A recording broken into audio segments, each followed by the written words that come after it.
I'm going to promise you to make it a very hands-on presentation that I'm doing today. I know the weather is great outside, so I'm going to make it quick. I'm going to make it a very hands-on presentation. And as I know, a workshop means that we actually work together on a certain topic. So coming from advertising sales and being an advertising sales guy, give me a stage and I can talk forever. But please, if you have any questions during the charts that I'm showing, just let me know. Maybe first I should introduce myself. My name is Arne Bergmann. I'm Managing Director Marketing and Sales for Axel Springer Media Impact, which is the sales organization of Axel Springer. Axel Springer Media Impact is doing the advertising sales for the entire portfolio of the Axel Springer Group. And as you may know, the company has been founded in 1947. Back then, there was only print and print products. And honestly, to give you an idea where the company comes from, you can tell that until the year 2000, Axel Springer only generated 1% of its overall EBITDA from digital resources. Why was that so until the year 2000? Because the internet wasn't really invented in the year 2000, but 10 years before. It was because at that time, people thought that, not only people, but the managers at Axel Springer thought that generating revenue could only be through copy sales at the newsstand. So the idea was if you would transfer your editorial content to the internet and provide it there for free, people would not buy your product at the newsstand anymore. So fortunately enough, at the year 2000, the managers at Axel Springer finally found out that this may be not the right approach to the digital transformation process. Until now, though, it's been really difficult to ask users to pay for journalistic content that they use on the internet. And even until the year 2015, Axel Springer is one of the few companies that ask people through different pay options to pay for editorial content. I don't want to sound like grandpa talking about the war, but in order to give you an idea what impact the digital transformation has on the advertising sales industry, especially here in Germany, I want to take a few steps back and give you an idea where we actually come from. In the old world, in the print world, you had three sources of income. First, through copy sales, because people would and still are willing to pay for a journalistic product that they get at the newsstand. Of course, there was then revenue through classifieds, especially in terms of real estate market, jobs, and used cars. And then the third source of revenue was, of course, advertising revenue. As you may know, at least one of these columns has almost disappeared. If you remember how newspapers looked in the past, especially on a weekend, on a Saturday, you had maybe 100, 150 pages of classified ads. They don't exist anymore because where do you go now? You go to the internet. Copy sales still work, but they decline up to 10% each year, and you can almost draw the line and see when you look at the chart and the graph when it will more or less sooner or later reach a point where it's not profitable anymore. And advertising revenue in the old world still works, but of course you have multiple options nowadays, especially on the internet, on mobile, and you're much more able to target your audience. So about 5 years ago, Axel Springer decided to transfer this model to the digital world and invested in the same areas that were there in the past in the print world, but have now become digital. Honestly, they invested through buying already existing companies, not by starting off total new websites. For example, the real estate, you could see with Immonet, Immoweb in Belgium, Syloger in France, or for example also Stepstone, which is one of the largest job portals on the internet today. Paid content, and this is one of the main challenges facing now, means that we are now also asking consumers and users to pay for journalistic content on the internet. We have different metered models or paywalls that we started to introduce in the market about 2 years ago. And then also marketing offers, especially performance-based, you can see with companies like Zanox, eProfessional, or Affiliate Window. We try to generate data about our users, especially when you look at one of our major brands, the Bild, a newspaper that was first introduced over 60 years ago. Being a tabloid was only sold on newsstands. You couldn't get a subscription to it. So for the first time now that we introduced this pay model on the internet, we actually have data on our readers. We never had that before. Problem is, we have multiple data from multiple different channels, but you can almost say we forgot to ask for the permission to use this data in terms of also approaching them with different advertising ideas.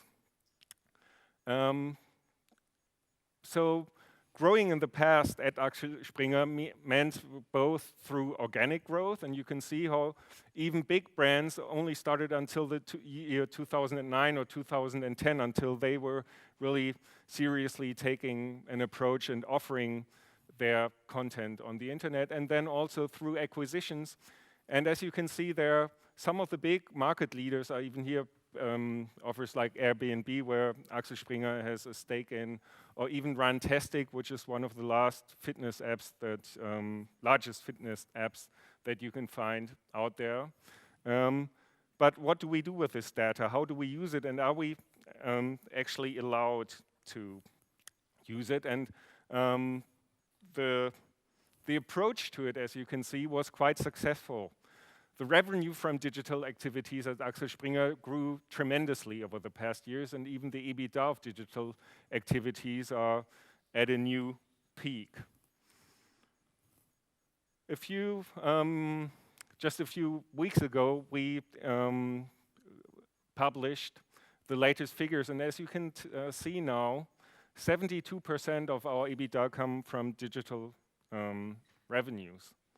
However, it's not enough, and however, it doesn't really help in terms of a company that is in charge for advertising sales. Because if you look at other markets, especially in the US, you can see that after the millennium, advertising revenues for print only and even for their respective digital outlets declined rapidly.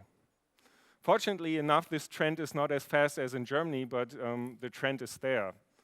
And what do we do about it, especially while we are facing a totally new competitive environment? In the past, this was our competitive environment, especially in the German market, other publishing houses.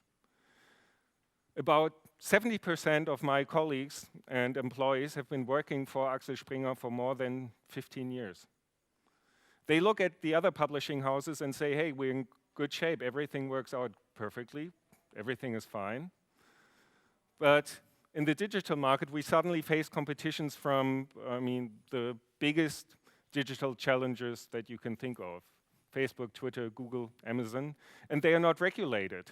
They are not regulated at all, not in the German market, not in the European market. And just to give you an idea, Axel Springer, for example, sold part of its print portfolio in the past, not because we thought that the business model wouldn't work, but because we were not allowed to invest in similar, for example, newspapers or magazines, because the political surroundings here in Germany thought that our market position was already strong enough and too strong in order for us to become even bigger. So facing these new challenges on the international level and keeping in mind that they have a lot of additional big data doesn't really help us to improve our respective advertising ideas. You've heard about these trends, and I'm not exaggerating on them too much, but one of the key learnings in the past is that you are, and especially big media agencies and ad spenders, are now focusing on targeting audiences. And one of the challenges that we are facing too right now is that all online ad revenues are not growing anymore. In the past years, you could tell that print ad revenues would decline or decrease by about 3 to 4% every year. Online was still growing, but what happened about the turning point was about the year 2014. Online display ads didn't grow anymore. Right now, we're losing about 5 to 6% in digital display revenues. And where is it going? Of course, it's going to mobile. But the advertising opportunities in mobile are not growing as fast as we're losing the revenues in classic display advertising on the internet. If you look at how the German market developed in the past years, you can tell that, especially here, if you look at magazines and newspapers, how they have lost market share substantially within the last years. And one of the surprising facts is that television is actually still growing. And to keep it a bit more interactive today, who of you is still watching linear television on a regular basis in terms of fictional program? A few, not too many. I can just talk about myself. When do I watch television? It's when I watch live events, especially live sports. But in terms of fictional programs, especially when it comes to TV series, I'm not watching one part each week for, let's say, 45 or 60 minutes. But television is still growing. Why is television still growing? Any ideas?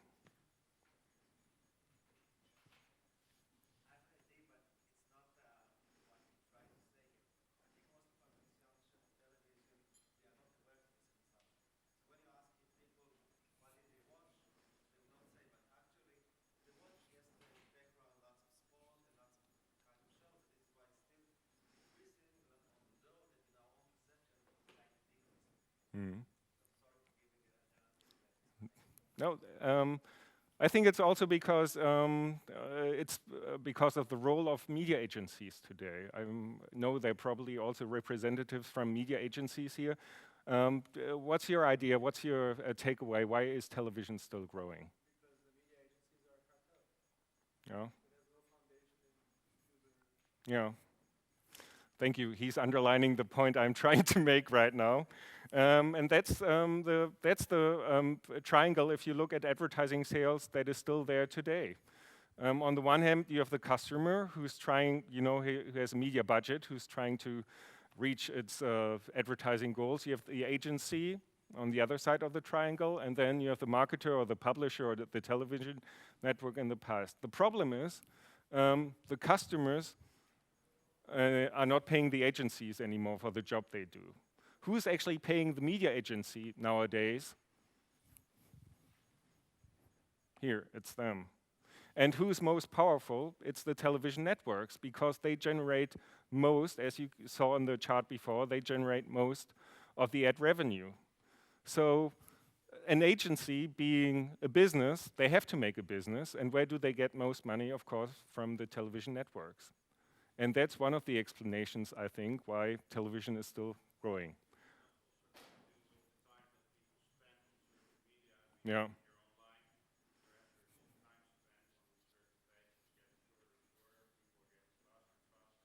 Exactly. Yeah.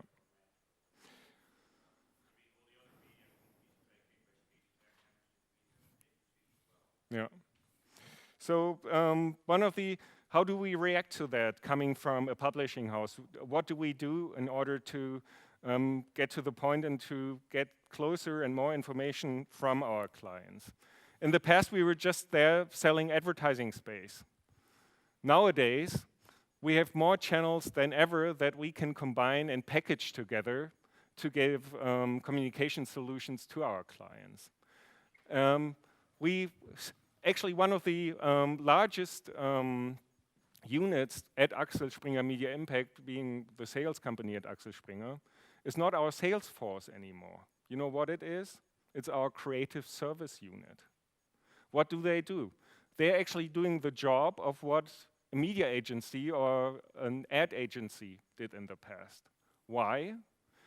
Because we are developing advertising strategies and advertising ideas for our clients, because that's the only way we can actually not only persuade but convince them that by using all multiple channels that we can use nowadays, especially through media at Axel Springer, they can reach their advertising goal. And then also through partnerships. Partnerships means that we are actually cooperating now with other media companies in order for them, for example, to reach certain target groups that we cannot reach, to be stronger on a regional basis, for example, if we know that we are not, for example, in the southwestern part of Germany, that we are not very strong at. So the good news that coming from Axel Springer is with all the media channels that we have in our portfolio, we reach 85.3% of the German population, which is probably one of the highest reaches that any of the advertising companies has here in Germany. If you just look at, this is not the entire portfolio that we have, but just a little, our major brands, let's put it that way, you can see that we have print, we have mobile, we have online, and we now even have television with N24 that Axel Springer purchased about 2 years ago as being one of the largest news channels here in Germany. So the challenge is to get really more inside information from your clients and to get an idea of where they are really heading. And key to our success within the past years has been to get the information even before media agencies would have the information. So being close to your clients and getting the inside information is what is most relevant nowadays for the success. For our strategic agenda, and I'll get into these points later on, you can see that we are working on multiple levels in terms of being more successful. Continuous product innovation means that we, not only in the digital but also in the print world, come up with new magazines or newspapers when we realize that there's a target audience for it, that there are readers, and there's also demand in terms of from the advertising market. Extending video inventory is something that we underlined in the past years, especially in terms of football. And, you may have heard that Bild bought the rights for the Bundesliga about 2 years ago. And I just want to give you some ideas and information of how we try to combine these different media channels together, and that how we actually were successful in underlying solutions for our advertising clients. These are some just some ideas of, for example, Die Welt, which in the past was just a daily newspaper with a Sunday edition. And we have now, within the past 4 years, in the print portfolio alone, started a big number of line extensions for upscale consumer markets, for upscale target groups, especially luxury-oriented. Icon alone, which is a monthly supplement for the luxury market, targeted mainly at female audiences. Just to give you an idea, with one issue, generates 50% of the advertising revenue, as Die Welt, being a national newspaper distributed 6 days a week, does in a month. So just one issue of Icon generates as much ad revenue as Die Welt, about 50%. So that just gives you an idea that even investing into print products helps a lot. Bilanz, for example, is a monthly magazine. And the key success to these print line extensions was that they are supplements to Die Welt. They are not sold on the newsstand, but they are supplements so that every Friday or on a Sunday, it's a supplement to Die Welt, which is a win-win situation, because on those days, the copy and newsstand sales also increase by up to 60%.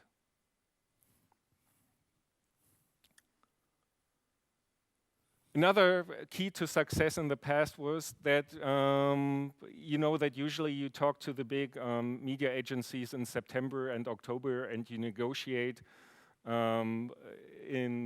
about the overall volume that they are willing to place on your platforms for the following year. So by October, we provide them with a grid of all the advertising highlights of the following year.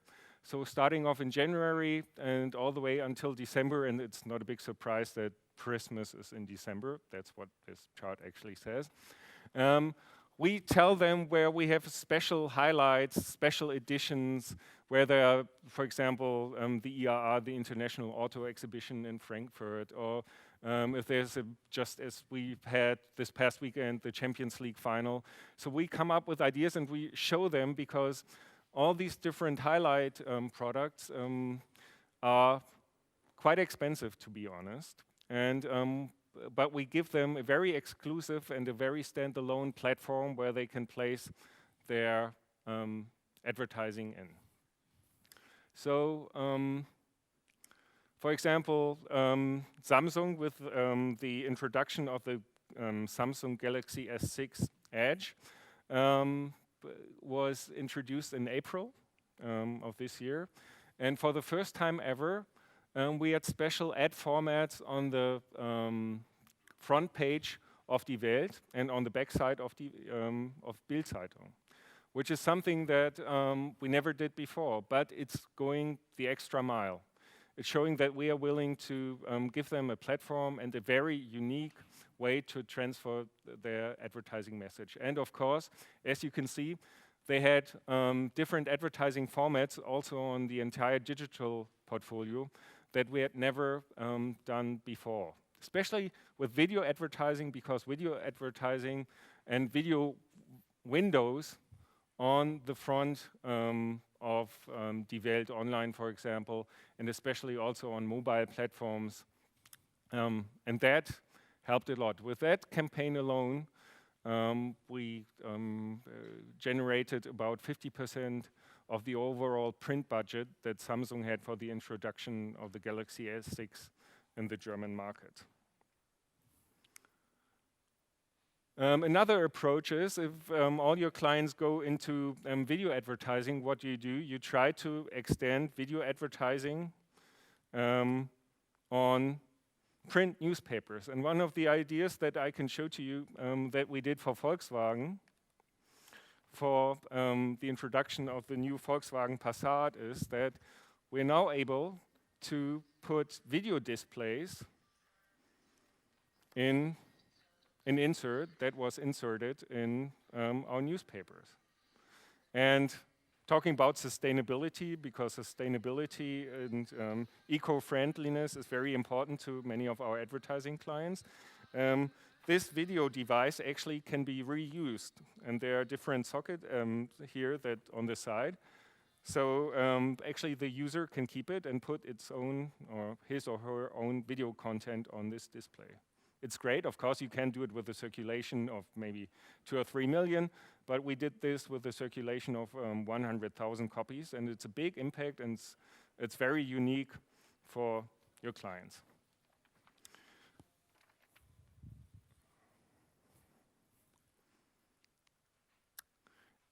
Another idea is for Bild, and I want to introduce Bild right now to you. This is our hero brand that we have in our portfolio. And being the largest media brand in Germany, we have now extended advertising strategies on the Bild platform in a very unique way. This is just a promotional trailer to introduce you to Bild.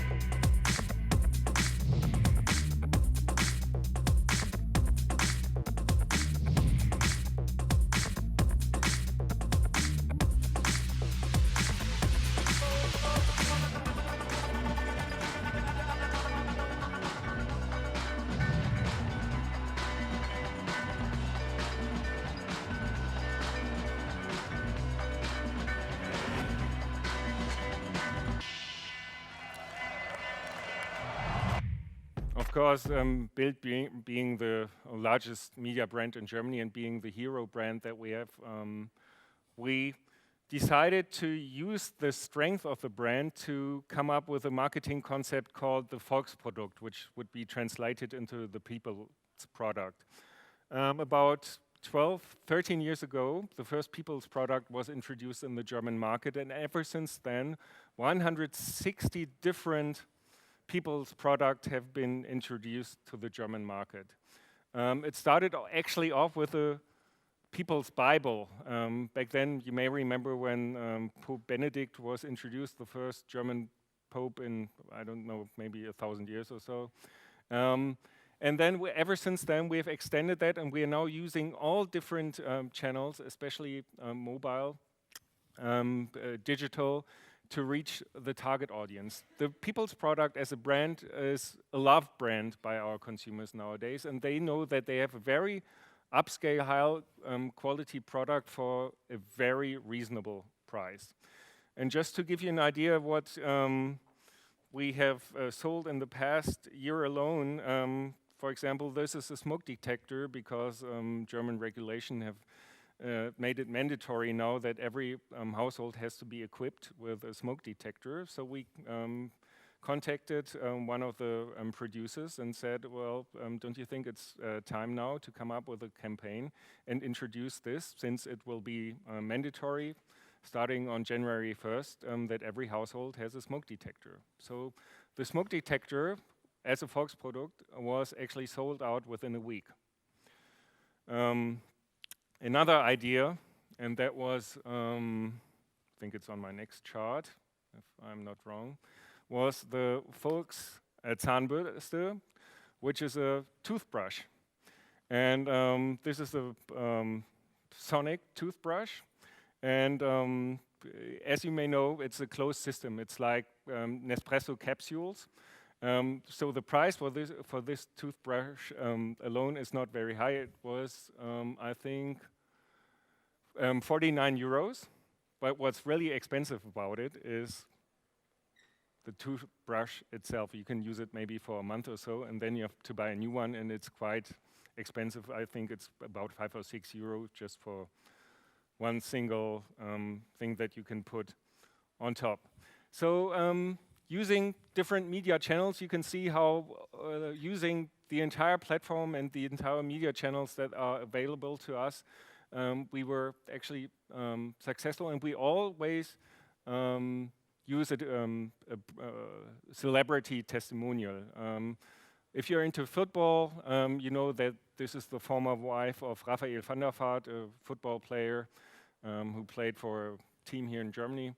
She's also a hostess on television, on RTL. And so we always use a very strong testimonial. We had Heino, who was a folk, or still is a folk singer, and he did a new, for a telecommunication company just recently, a new offer. This actually works. 2 weeks ago, we had a new shaver together with Philips, the so-called People shaver, with a price point of 110 euro. The product is sold out. For a shaver, that is 110 euros. So this is just an idea of how we try to combine different media channels, and how we are using the strength of our media brand in order to generate advertising revenue, and in this way come and reach our perspective goals. Bundesliga by Bild is another example of how, through cross-device and through all media channels that we have, we generate money that is, for example, sponsoring money. It's not only strict advertising money, but it's money that wasn't usually intended for, let's say, advertising campaigns in print newspapers or magazines. And a lot of the blue chip companies here in Germany, like Volkswagen, like Vodafone, like Microsoft, have used this platform in the past 2 seasons to communicate to their clients. We are very happy to announce already that Samsung will be one of our strongest partners in the upcoming Bundesliga season. And you can see how all these different media channels work together, and how with football being the strongest sport probably all over Europe, if not even within the world, and the emotion that football can actually be used and have helped us to compensate the advertising revenue that we have lost on print channels in the past. But print is still alive, and I know this is this being a digital conference, I still want to spread the word. As I pointed out when I started, Bild is the strongest brand that we have. It's over 60 years old, and for the 60th anniversary of Bild, we provided every single household in Germany with a copy of Bild. For all the people not coming from Germany, there are 42 million households in Germany, and every single household received one copy of Bild. Just to give you an idea, with a circulation of 42 million copies, a one-page single ad was 4 million euros. So, because this was so successful, give you some, we sold about, with the first issue, we sold about 8 full-side pages in the first issue. And because that was so successful, 1 year later, that was in 2013, for the German national election, we had another Bild for every household in Germany. And again, a circulation of 42 million copies. And even as you can see here on the front page, our advertising clients were very creative and even used the party's colors in order to transport their message. Or, for example, Haribo, the candy manufacturer, used the colors of the different parties in order to promote their gummy bear portfolio. So in 2014, of course, there was the World Cup. And once again, 42 million copies were distributed. And what do you do if one is not enough? You have a second issue. And the second issue was for the 25th anniversary of the fall of the Berlin Wall. So as you can see, again, advertising clients. And being here, having the stage, I want to show you that even this year we have another copy, because it's the 25th anniversary of the reunification of Germany. So on October 1st, which is 2 days before the actual reunification day, which is October 3rd. Every household in Germany, again, will have a copy of Bild. So this concludes my presentation. I hope I give you some ideas of how challenging the market is nowadays for advertising sales companies, but how with great ideas, with being close to your clients, can actually help you to generate and to have new revenues to support your overall business. Thank you very much.